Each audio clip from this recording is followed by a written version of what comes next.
Ocean లోకి వెళ్ళిన scuba డైవర్లు sudden గా టూ సైడ్ ఎందుకు చేసుకుంటారు?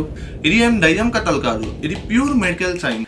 డీప్ సీ డైవర్స్ లోని పేస్ కంట్రోల్ ని హ్యాక్ చేసే ఒక కండిషన్ ఉంది. దాన్నే నైట్రోజన్ నార్కోసిక్స్ అంటారు. సముద్రం లోతులోకి వెళ్లే కొద్దీ హై ప్రెషర్ వల్ల మనం ఇన్హేల్ చేసే నైట్రోజన్ సీదా మన నర్వస్ సిస్టమ్ లోకి బ్లడ్ ద్వారా హెవీగా చేరి లిక్విడ్ డ్రస్ లాగా మారిపోతుంది. దాంతో బ్రెయిన్ తన సెన్సెస్ ని కోల్పోయి high altitude extreme darkness stage లోకి వెళ్ళిపోతుంది. దాన్నే ర్యాప్ట్యూర్ ఆఫ్ ది డీప్ లేదా ఓషియన్ లో ఉన్న పిచ్చి అంటారు. ఈ కండిషన్ వచ్చిన డైవర్స్ తలలు తిరిగి డేంజర్ ని గుర్తించలేవు. కొంతమంది వాళ్ళ ఆక్సిజన్ మాస్క్ ని తీసి చేసే చేపలకి ఇవ్వడానికి ట్రై చేస్తారు. ఇంకొందరు డీప్ ఓషన్ లో ఒక స్వర్గం ఉందని ఆక్సిజన్ సిలిండర్ ఉన్నా సరే ఇంకా కింద లోటుకి వెళ్లి ఈదుతూ చనిపోతారు. మీరెంత ప్రొఫెషనల్ డైవర్స్ అయినా సరే ఆ నైట్రోజన్ కెమికల్ లిక్విడ్ అటాక్ తో తప్పించుకోవడం హ్యూమన్లీ ఇంపాసిబుల్.